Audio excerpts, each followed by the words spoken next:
Hey, how's it going? Yeah, All right. can you hear me? Okay. Yeah. Yep, we're good. Awesome. Well, thank you, Dr. Wiggins, for coming on. Yeah. This is really great.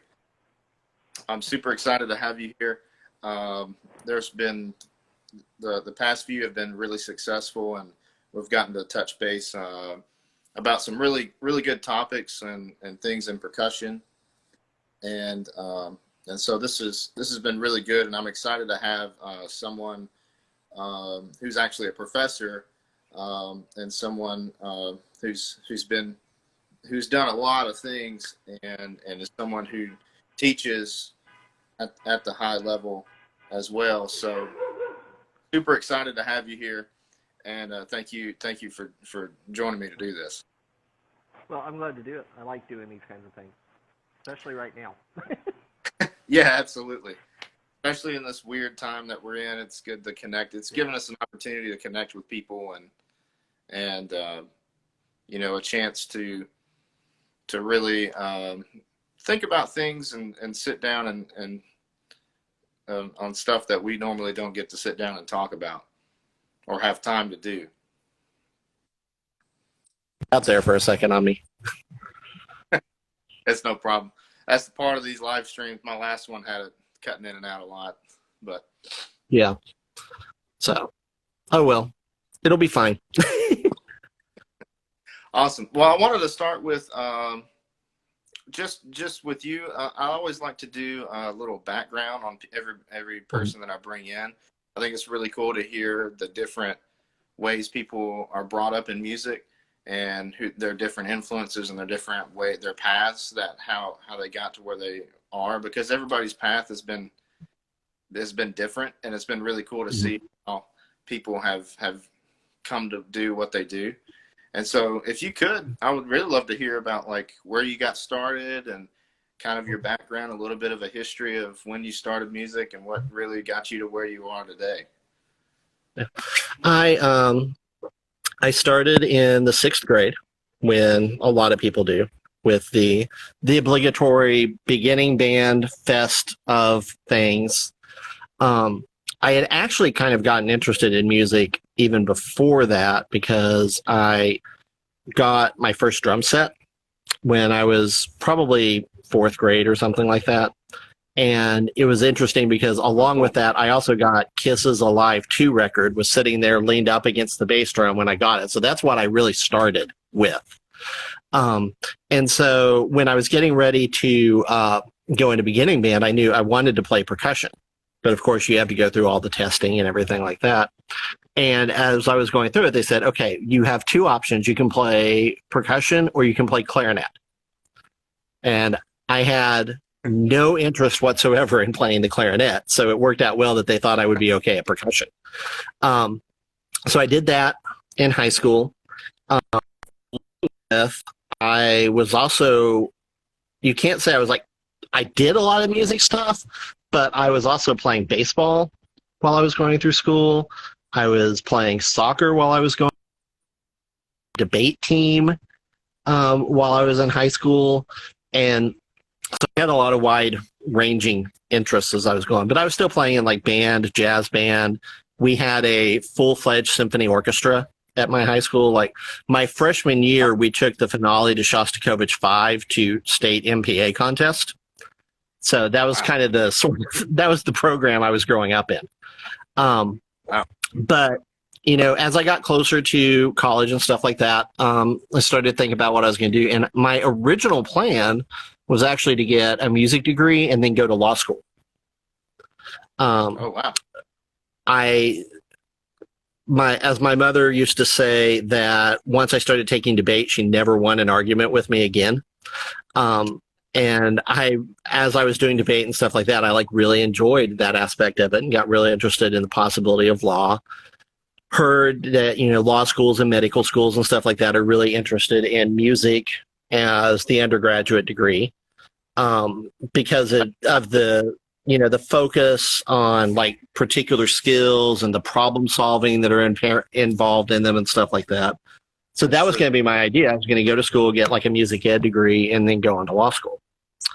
So I got to college at Oklahoma State University and started there and started marching drum corps also after my first summer in college. I actually marched 3 years at a corps out of Oklahoma called Black Gold. A lot of people now more know it as the WGI Indoor Color Guard Group. That is what's left of, but it used to, back in the late 80s and early 90s, it was a full-blown drum corps, top 25, type group and everything.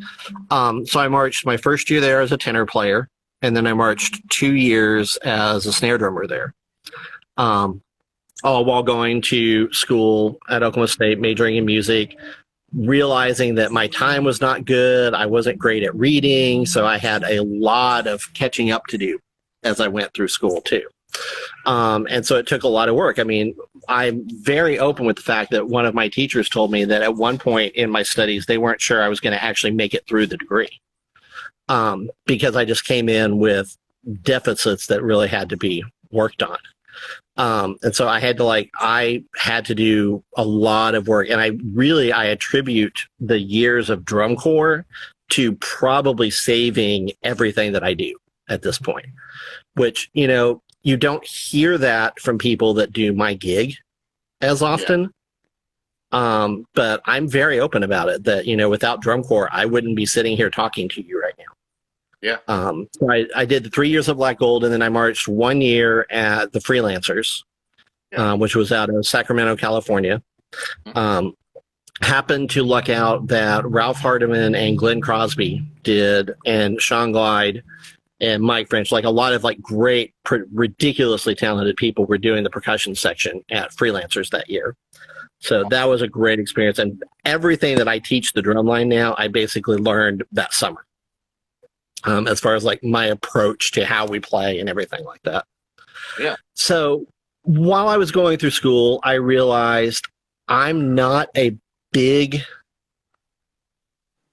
not cut out to be the middle school, high school band director type person. Yeah. The things and those people are phenomenal and brilliant and have all of the admiration I could ever give them, but that wasn't me. Yeah. I did my student teaching at Broken Arrow, which is not a normal, typical student teaching assignment. Yeah. So I was a little protected doing that gig.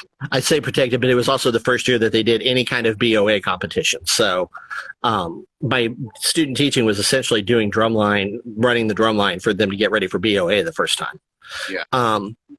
But I started to realize that I had a lot of other interests. I really started to get interested in contemporary music. Oh, cool. I got really interested in Cage and Schwantner and people like that. And I really became a repertoire junkie. And I became obsessed with knowing rep. Yeah. And so I started to look at graduate schools, because also the law school thing had kind of fallen by the wayside, because it's I really kind of like this music thing. Yeah. And so I started looking around at graduate schools and ended up at the University of New Mexico. Because at the time Chris Schultes was there, and it was really the epicenter of everything hardcore contemporary music. When I got out there to start graduate school, the first thing I had to do was audition for the percussion ensemble that was going to play at PASIC, that was doing this giant Stockhausen piece for PASIC that year. Yeah. And that was really just jumping straight into the fire of that kind of stuff. But it was a phenomenal experience, because, if you're going to study that stuff, there's not anyone that's much better or more knowledgeable. When he talks about when I worked with Cage, he means literally when he worked with Cage. Yeah. And so that was a great experience. I was his last student, because he had some injuries that had prevented him from really being able to play and stuff like that. And so I was actually the last student that went through and studied with him as a percussionist. Yeah.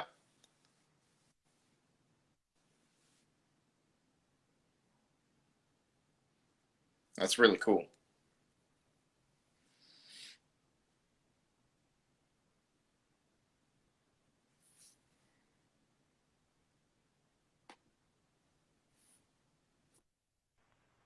And looking at doctoral schools, I really got interested in Ohio State University because Michael Bump was teaching there at the time. And so, I've had a weird path because I started in Oklahoma, marched Drum Corps in California, did masters in New Mexico, went to Ohio to do my doctorate, but all of these have had kind of important parts to my career because in Ohio, studying with Michael Bump is where I really feel like I learned how to play timpani. Yeah. Which, if you watch my feed and stuff like that, that's become kind of a pretty big part of what I do on a regular basis. Yeah. So I was at Ohio State for a year of residency when I heard that John Parks was going to take a sabbatical from Samford University down here in Alabama. And so they were looking at somebody to do an interim one-year appointment. So I came down, auditioned for that, was offered the position, and that one-year appointment turned into multiple-year appointments. And it was a great gig. I was really happy with it. Met my wife in Birmingham while I was living there and stuff. But in the meantime, a lot of stuff happened. Michael Bump left Ohio State, and it's nothing against Susan Powell whatsoever, but he was really kind of the reason that I had gone to OSU. And when I was away from it for a few years, I started to reevaluate what was it that I was really wanting to do. And that's why I started looking at the Hart School to study with Ben Toth. Yeah. And, they had at the time the Performance 2020 program where if you get into it, you don't pay tuition. You're paid to come to school and play high-level chamber music. And that was right up my alley at that point. But then at the same time, he had the program set up to where they've got these guest artists that are in residence for a year cycle. So, for example, when I first got there, I had a semester of study with Glenn Velez right out of the gate. So I was taking lessons with Toth, doing chamber ensembles with Toth, and taking hand drumming stuff with Glenn Velez. Then the next semester, Joe Galeota comes in. He does the African drumming ensemble at Berkeley. Yeah. So he was there for a year. So I studied that with him for a year. And then my last semester, I got to study with Al Lepak, who we all know from the Freezy Lepak timpani book and his snare drum books and everything else. Yeah. So, the whole time that I was studying with Toth, I was also studying with those people. Wow. And so it was really just the opportunity to have all of these different experiences and different teachers and everything. And I can't say that I mastered any of the things that they taught me, but it's nice to at least know them. And then after that, I started looking for jobs. I wasn't done with the doctorate. I was done with the residency. And the job at UNC Pembroke came up. Yeah. And that was an interesting position because when they first advertised it, there was no actual instrument specified for the job because it was actually a marching band job. Because the job was start the marching band. And so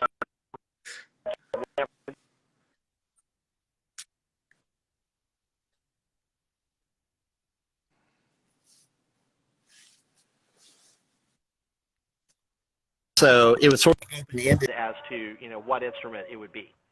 So I applied, I got it, and so when I got there, I was basically starting a marching band from scratch. They didn't have a band. I mean, they had a concert band, but they didn't have a marching band. They didn't have a rehearsal time. They didn't have a rehearsal location. They didn't have a uniform. They didn't have a band handbook. They didn't even have a football team. One of the things a lot of people don't know is that UNCP, they started the marching band before they started the football team. Wow. Because the chancellor knew that he was eventually going to go for trying to get football, and he wanted band in place before all that happened. Well, that's pretty. So I was there for 11 years, but really only the first 3 or 4 was I actually the marching band director. After a certain point in time, the percussion program had grown to the point of where we had to, we could bring someone in. As we were getting ready to start actually having football, we were able to bring Marty Spitzer in to actually take over the marching band part. So at that point, I was just teaching percussion. So percussion ensemble. I was doing some contemporary ensemble, world percussion, steel drum band, all of that kind of stuff. Was there for 11 years, non-tenure track position, and it was a great job, and I was really enjoying it. But then I got wind that the University of North Alabama was coming open, that Ian Moyer was leaving. And, if you refer back to when I said I met my wife in Birmingham, it's because my wife's from Tuscaloosa. And so the UNA job was a chance to, at a certain point, your career advancement starts to become more about, what's going to get me closer to my family, what's going to make, everything easier in that regard. And there's a big difference between driving 2 hours to visit the grandparents to driving 11 hours to visit my grandparents. Yeah. So applied for this job. It was a late search, just because of when Ian knew that he was going to leave and everything. I actually got the job about 2 weeks before band camp move started, and moved to Florence, Alabama the day before band camp started. Wow. So it was that was a lot. Yeah. There. I can imagine. And then, let me see if I can. And then after that, I have been here now for 6 years. Mm-hmm. Actually had to reapply for my job. Because when I took the job, it was a 1-year appointment. Right. And so I had to go all of that process again. The most interesting part of it was they were having a phone interview with people that I had worked with who were sitting in an office directly underneath my office, calling me on the phone up in my office to do the phone interview. Things got weird. There were a couple of days when I knew that they had other candidates in that I had to just disappear from campus for a couple of days and stuff. And so then I've been here 6 years now, got tenure here last year, and it's been Congratulations. good. The program here, I've been here for 6 years. We performed at BOA Grand Nationals 3 times, which is exceedingly just not done. We've got great students. It's much easier to, it's a bigger program than where I was. Yeah. So a lot of things are not as challenging. So I'm not saying it's easy, but there are some things that are just inherently a little bit easier. So. Yeah, it's always interesting going from program to program, because every school has their own, pros and cons, and not everything really would work one place really works somewhere else, or vice versa. So that's a very good point. I got my undergrad at Delta State, and with Josh, right? Yeah, with Josh, and then I taught public school for a little bit, and then Dr. Mike Vercelli offered me a assistantship with him for the World Music Program all the way up in West Virginia, and so I was like, sure, why not? I'll do it. And so, which was fantastic, because I got to learn and see a totally different perspective and learn from different teachers. Like you said, going to New Mexico, that was like that experience for me. It was like, oh man, there's so much and what I learned from Josh was really, really great. And it got me to where I needed to be. And then this was just the next step, going into the next step. And so that was really, really cool. And I got to learn from, George Willis and Mike Vercelli, and got to hang out with Brian Wolf. And then Mark Riley comes in every now and then. Now he's on the faculty there. He's starting this fall. And so it's really, really cool, just the connections that you make with people. And then you see, you start seeing connections from people that it's like, how do you know so-and-so? And it's like, well, they studied with me, or, well, my student was with them, and then that happens, and it's really, really cool. And so um, it's really works together, you know, not just Yeah. in your learning as a musician, but just in like in your life too. Because then eventually that's the people who you end up calling on, you know, or like, Hmm. hey, what do you think about this? And you know, because every bit of that as a community is really important. Well, and I think too, you know, one of the things that I preach to my students all the time is, you know, none of us are going to be the same person that any of our teachers were. You know, we're all going to have Yeah, different interests. We're all going to have different experiences, and I'm a big believer that the wider ranging those experiences are, the more you're going to discover like who you are as a musician, as an artist, as a yeah, person. You know, I tell my students all the time, I'm not a big fan of them, you know, staying around for graduate school. I'm like, you've heard everything that I need, that you know what I'm going to tell you before I tell it to you. You need to go hear yep, the same thing from somebody else.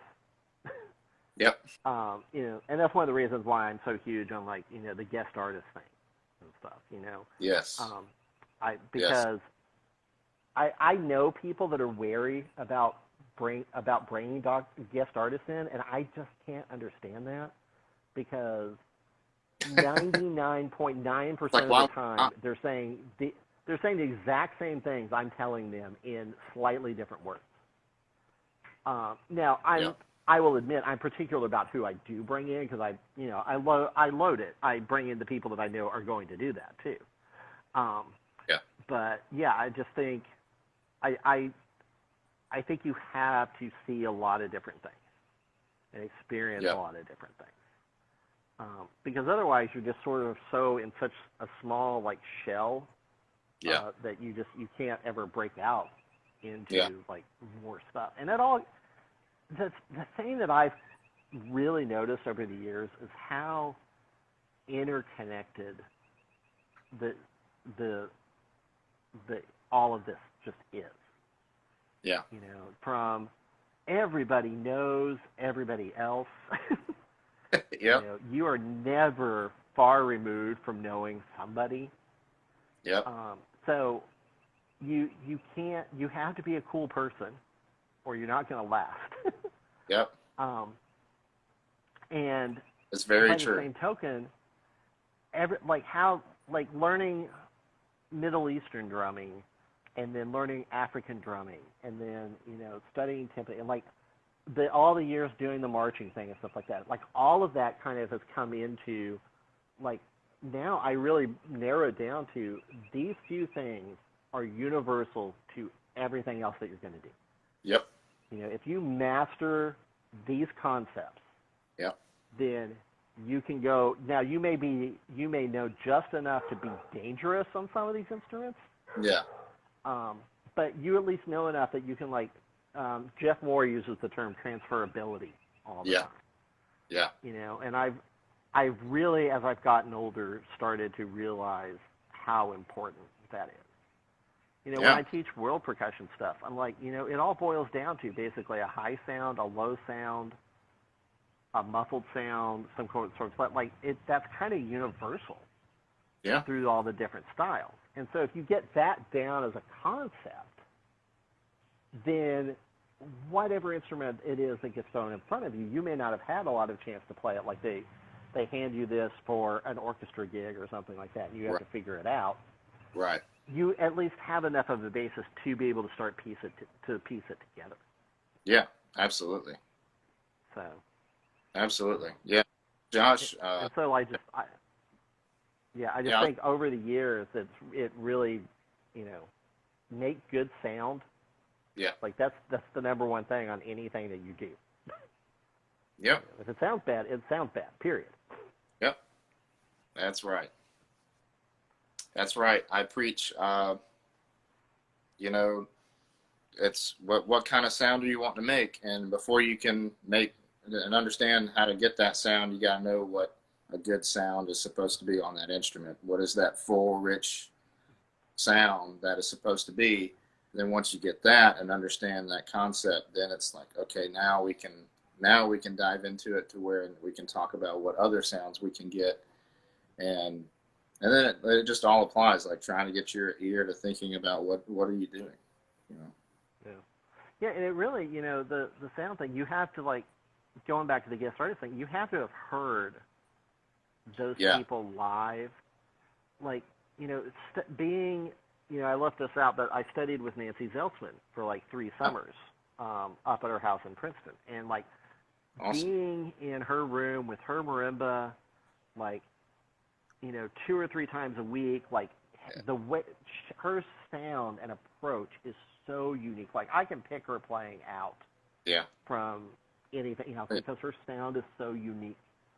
Um, and just taking that approach and then starting to apply it to other things that we're doing. Yeah. I just, yeah, it's also, I think the other thing to keep it that I deal with a lot lately is the percussion world is so vast. Like my favorite Steve Schick line that percussion is a concept, it's not an instrument, Yeah. Yeah. right? And I think about that a lot. um, and so that's one of the reasons why I think that you've got to have a good concept of just sound in general, because we're going to be asked to do so many different things Yeah. along the way, and a lot of them are going to even be foreign to us. Yeah. And so we've got to at least be able to have a concept of how to create a good sound, period, Yeah. to be able to survive that experience. This is really good because I've had discussions before with other professors and talking about curriculum and talking about the undergraduate music curriculum for a percussionist and thinking about, we've set a standard of, snare, keyboard, timpani, and sometimes multiple, if that in there, and it's like, well, where do we fit in all the other things? And then that kind of your mindset here covers really all of it if you just think about it not so much as an instrument, but as well, think about the techniques applying to everything. Think about how these apply to, okay, what if you just did the same thing on a different instrument? It's like, okay, and then think about that way. Well, and it really comes down to also, the way that we have the program structured here is very different. I think, especially, it's not different for a lot of like larger schools and stuff, but it's different for like a school of our size. I mean, we have 25 percussion majors here, but we have 7 percussion faculty. Yeah. And Yeah. the way that it's broken down is, we have Andy Crusby, who is like one of the foremost Bowron teachers around. He teaches Bowron. But he's busy. He teaches in the public schools and stuff, so he also does our percussion methods class. Yeah. He's out there in the schools doing that, knowing what they need to know and stuff. Tyler Tolles is a prodigy on jazz vibes. So he does jazz vibes for us. Mark Katsounis is a New York hand drummer, like plays with all the major dance companies in New York as an accompanist. Plays on Broadway and stuff like that. Tom Hurst, I mean, he's Tracy Lawrence's touring drummer in Nashville. And I was like, we're 2 hours from Nashville. How do we not have a connection to that? Exactly. So we originally started. Rich Redmond taught drum set here for a year. Yeah. And then because Rich is the kind of guy that has 5,000 careers going at any one time. Yeah. He realized that like the travel and stuff wasn't going to work for him, and that's when he recommended Tom. And so like we have like these specialists in these areas, so like all of our students can take lessons with any of these people. Yeah. Then we have Dr. Zach Webb, who's another Hart alum, that his job is predominantly, he becomes like the Sherpa for the incoming students, the incoming freshmen. Yeah. Right. So they all have like one teacher. Yeah. So he's kind of getting them the foundational everything of what they need to know and stuff. And then when they get older, they actually split between myself and Alice Pan. And so they're actually studying with Alice and I both at the same time. So in their lessons with me, they're doing snare drum, timpani, tambourine, triangle, multi-percussion. And then with Alice, they're doing marimba and vibes. hardcore. And so what we've done is we've tried to break it down to where we all have interests and we all have strengths. Yeah. And one of the weird things that I found about the whole percussion thing is the idea that the percussion teacher has to be the guru of everything. Yeah. That's true. In the woodwind world, we've kind of gotten past the concept of the woodwind teacher. Yeah. You don't have the flute person also necessarily teaching bassoon and oboe and clarinet and saxophone. And, it was really Ben Toth and studying up there at the Heart that made me start to realize, why don't we do this with other areas of percussion too? Yeah, exactly. And now I will say that I've been very fortunate that I've had administrators that, after we talked for a while, got that. Right. And they've been creative. Tyler lives in San Diego. Mark lives in New York. They both teach via Skype. And we have one of our practice rooms is actually hardwired for internet. Then it has a camera and a microphone in it and everything, and they go in there, flip the computer on, sign in for their lessons, and talk back and forth with them and everything. Nice.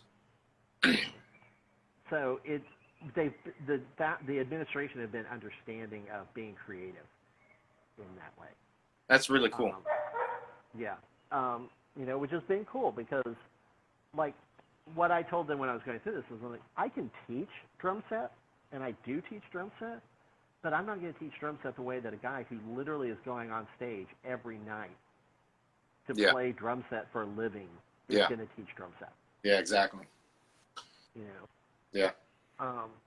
And so the students have been very receptive to it. Like, I think they seem to really like. They've also said that having like the split lessons and stuff keeps them more focused. Because like when they go into a lesson, with Alice, they know what they're doing with her. Whereas before, when they were just studying with me and they were doing snare drum and timpani and keyboards, and we were trying to fit in auxiliary and we were trying to fit in drum set, they never really knew what we were going to get to in the hour. They didn't know how much we were going to get into in the hour. It was really easy for us. We all know how easy it is to get bogged down in a lesson. Oh, yeah. And, lose track of, like, where you are along the way. And suddenly the whole hour's gone. Yeah. They said it's actually helped them with their planning a little bit. Kind of know that, all right, I'm going in with Dr. Pan now. We're going to work on this Abe stuff, for the next half hour or whatever. Now, here's a question. How does that go as far as, like, credits go? Are they typically, I think lessons are typically 2-hour credits at most places for an hour. Right. Are you now doing 30-minute lesson with you, 30-minute lesson with them, or is it, and it's a credit each, or is it still 2 and you just kind of divide it up, or how does that work? It's a credit each. Okay. So like when they're registering with me and with Alice and I, they take 1 credit with me and 1 credit with Alice. Gotcha. So the math all comes out the same. We're just rethinking how it fits into that math. Gotcha. So what we do is, for the underclassmen, they take 2 credit hours with Zach. That's required. Mm-hmm. For the upperclassmen, they take a credit with me and a credit with Alice. Now, along the way, we encourage them to take, at least 1 extra lesson. Like, we want them to ideally do a year of vibes, a year of hand drumming, a year of drum set, so that they've at least got, like, a decent background in that. We have banded tuition here, and so, basically they're paying the same amount no matter how many hours they take. So a lot of times it's pretty easy for them to fit that extra hour in there without really having to pay any more for it. That's nice. Yeah. So it's been good. I mean, it's been an experiment. Last year was our first year, like, really going hardcore into it. Yeah. Our biggest struggle, honestly, is registering. Anybody that does academic advising knows how hard it is to get students to register for the right thing. Yeah. And when you're trying to get them to register for 3 different lessons, when sometimes it's hard enough to get them registered for one class lesson, Yep. That becomes the trick. I've got like a giant spreadsheet that Yeah. is like all 7 faculty and all 25 to 30 students, and how many credits with each person they're supposed to be taking at any given time. And Yeah. so it's really the way we have it structured now is it's almost its own department. I'm almost like another department chair within the department, just because of the number of faculty and everything. Right. But it's been cool. I get to work with awesome people, and the students get. I think one of the big things is the students get to explore things. Yeah. I don't know. I struggle with the whole. I know that we need to learn how to play keyboard. We need to learn how to play standard. We need to do all that. But once they get out of school, there's 5,000 different directions they could go with their career. That is true. And I look at it as, we look at the undergrad experience as we give them a chance to explore a lot of those different things. And Does so this then, help? if they, sorry. Does this help? I know there's some students who, especially freshmen, a lot of people do this as, with any major when they go into college, they have an idea of what they want to do, but maybe when they get in, they realize that's not quite what they want to do, or maybe it's a different version of that. Has the different faculty in all this, has it helped them decide whether or not they want to do music education or performance, or do you encourage them to go in one or the other? Do you let them decide on their own?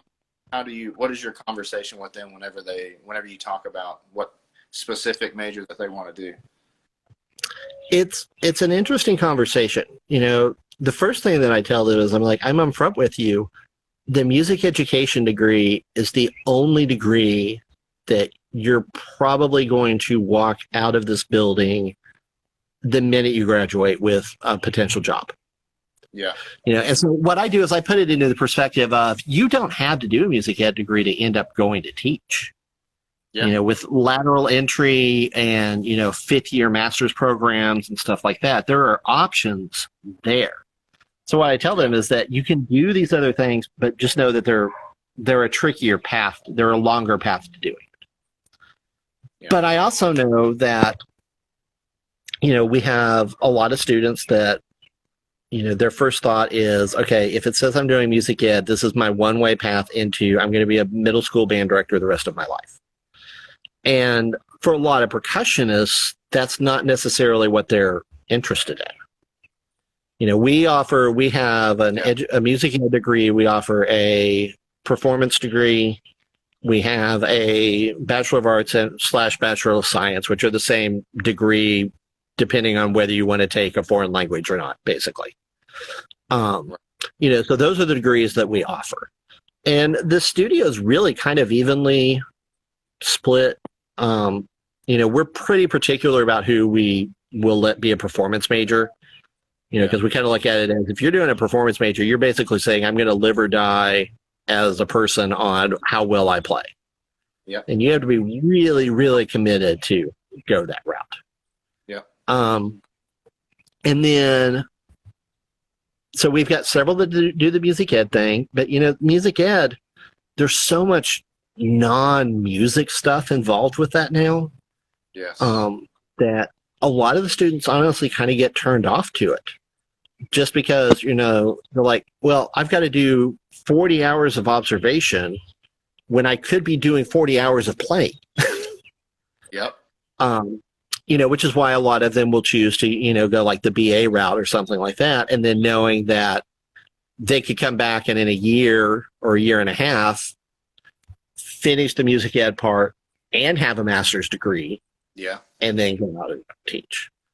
The other thing that we started last year is we have a percussion specialist certificate, which, that came from talking to a lot of former students and a lot of people, people like Ian Grom and Robbie Green, a lot of those guys that are out, being the percussion person at programs. And a lot of that conversation originated with these skills that we're needing to have when we're out doing these jobs, especially in like public schools where they're having to do like high level marching band, they're having to do the WGI thing along with percussion ensembles. So they're like, we're not taught any of this in a music ed program. Yeah. You know, you have to be a sound designer, you have to be a visual designer, you've got to be able to design props, you've got to be able to do costuming. And so we started looking at it because we have a lot of students that are interested in, like, that's what they want to do. Yeah. You know, and a lot of them, they're, you know, they may end up doing another career or something, but they want to still teach percussion somewhere. Right. So we started looking around and was like, well, we're uniquely set up here because we're in the Shoals, which, you know, is a huge recording industry history with Fame and Muscle Sound, and Jason Isbell's Single Lock Studios is here and everything. So we have an entertainment industry program with classes in MIDI, classes in live audio design, classes in light, you know, we have that here already. We have a theater program that had a design class that we were able to incorporate with it, where they're taking basics of scenic design, like how to figure out what's going to look good on a stage or something like that, and how to build a set without it falling apart the first time a kid stands on it. So they take a couple of classes in the entertainment industry. They take a class in the theater program. We have the obligatory percussion repertoire class that a lot of schools have. We also have a pedagogy of marching percussion class, which is that's one of my favorite classes because we make the deep dive into the whole marching scene. You know, one class was totally around the East Coast versus West Coast approach debate. You know, but and so like that, there's like some history. We work on, like, you know, they write a warm-up packet. Their final project is designing the beginning of an indoor show. Nice. So they have to like orchestrate it. They have to write like basic drill. They have to have a concept for like what the theme is. They have to have a concept for what the costuming could look like and stuff like that, just so that they've had to work their way through all of that thought process. And then they take composition. So we've got a composer on faculty that they take like just straight up composition with. And then I teach marching percussion arranging that they take for a semester also. So all of that together is just basically when they go out and they get a job at one of these schools that is going to want them to, you know, start an indoor line or something like that, they can at least hit the ground running with it. Yeah. You know, we know that in a class, you know, like the live sound class in the entertainment industry or something like that, they're not going to get everything that they need to know, but they're at least going to know how to flip on the mixing board. Yeah. You know, and what the different types of cable are, and for the love of all that is holy, how to wrap the cable correctly. Yeah, exactly. You know, so that's, you know, we've been very fortunate. The faculty was really supportive of us starting that program, you know, and they didn't have to be, because they could have said, well, this is going to take away from, you know, students doing the music ed thing. It's like, well, honestly, a lot of the percussionists, that's not what they're wanting. You know, they don't want to be the band director. They want to be the guy that's doing all the percussion stuff. Yeah. And these schools are wanting more and more of the percussion stuff. Yep. Because it keeps kids excited. Kids like marching. Yep. You know, so it's we've had that for a year. We're the first people that are going through that are going to wrap it up this next year. And it's interesting that several of them are music ed majors that decided that they wanted to take we did it on purpose so that a lot of the classes already overlap with the music degrees. So if a person's a music person, you're really only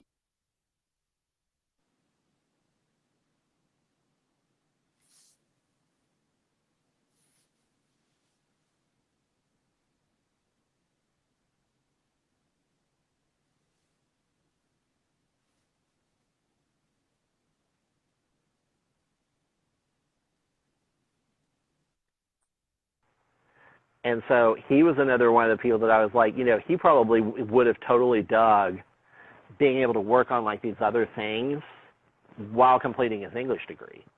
Oh, wow. And then being able to use those tools when he went out to teach and stuff. Yeah. So we have it set up to where you're not required to be a music major to do that. It's a little bit more work if you're not a music major because you're going to have to take some lessons and stuff like that along the way too. Right.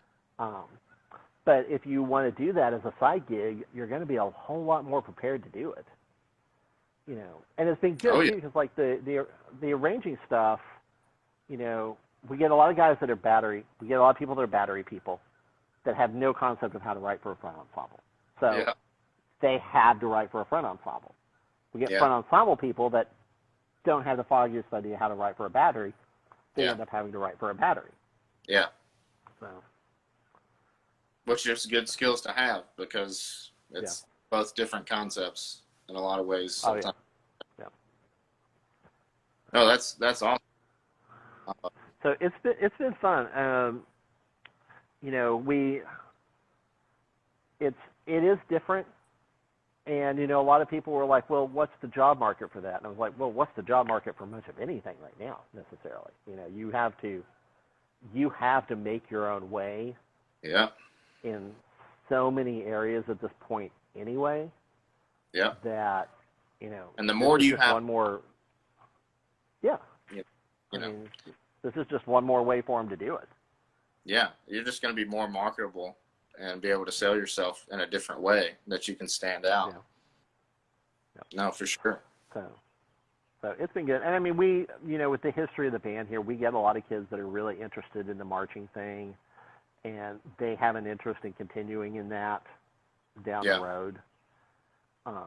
And so the more that we can make it to where they're not just the slam drag fighter pilot going out to teach the line with the drumsticks sticking out of their back pocket, and I tell a battery person that knows all the front ensemble stuff is a lot more marketable than just a battery person. Yep, that is true. That is very true. Well, that's awesome. Well, man, we're about out of time.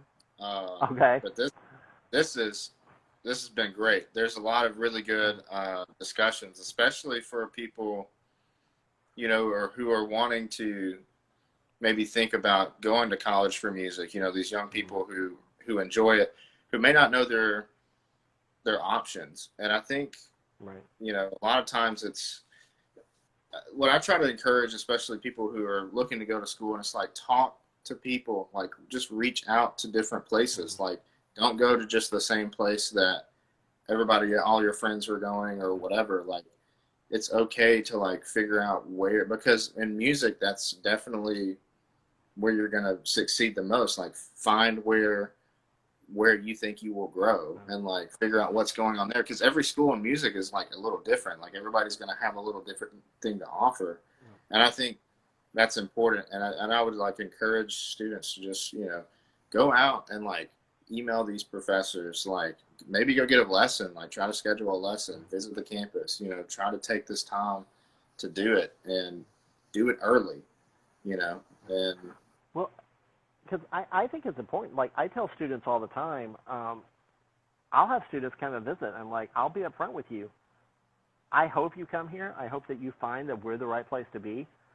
But I will also understand that if you decide that this is not, the right place for you.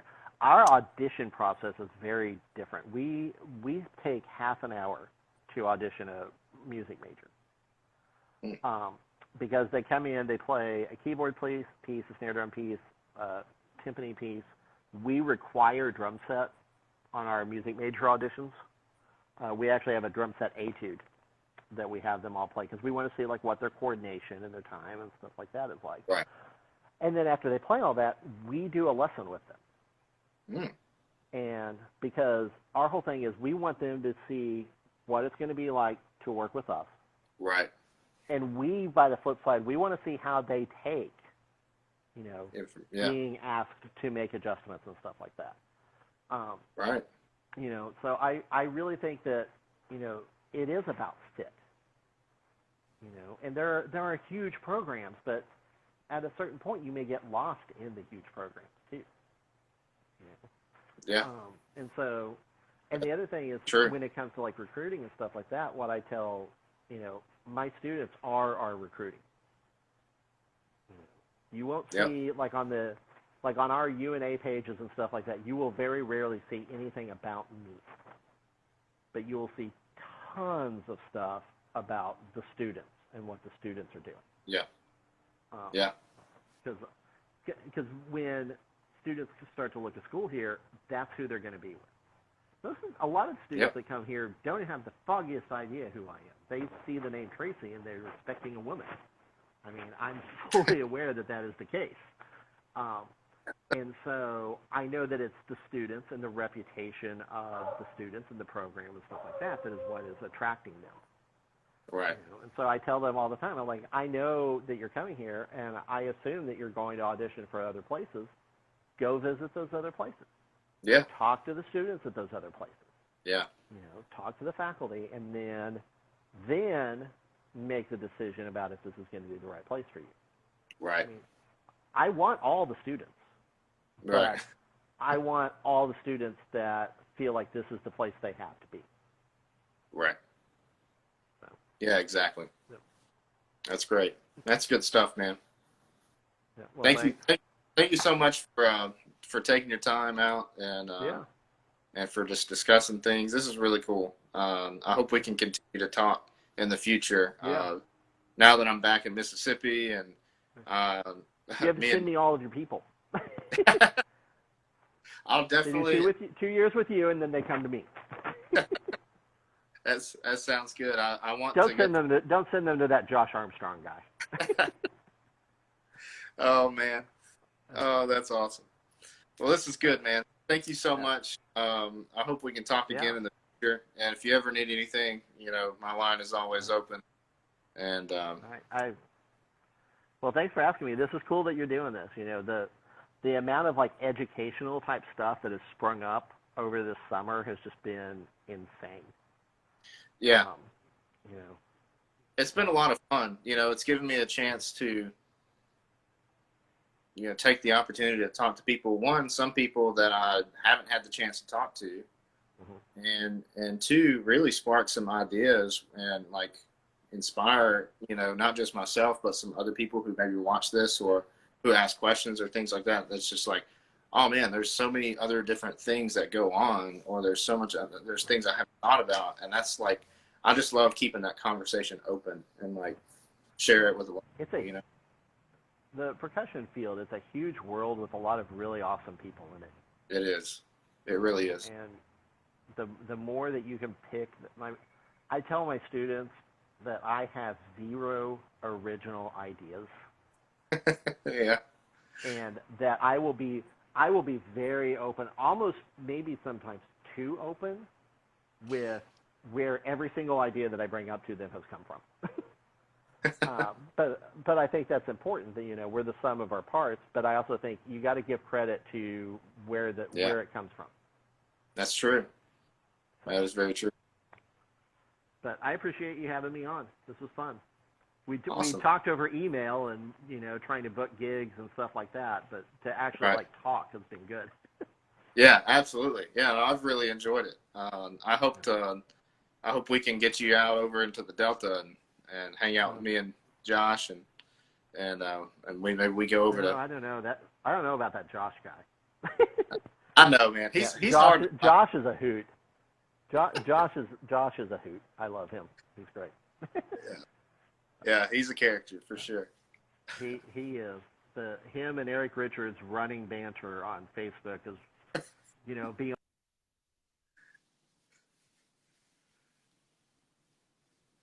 favorite online rivalry. So. Yeah. Oh man. Well, until next time, man. We'll stay in touch, and I hope to see you soon. All right, we'll see you. All right, thank you. All right, bye.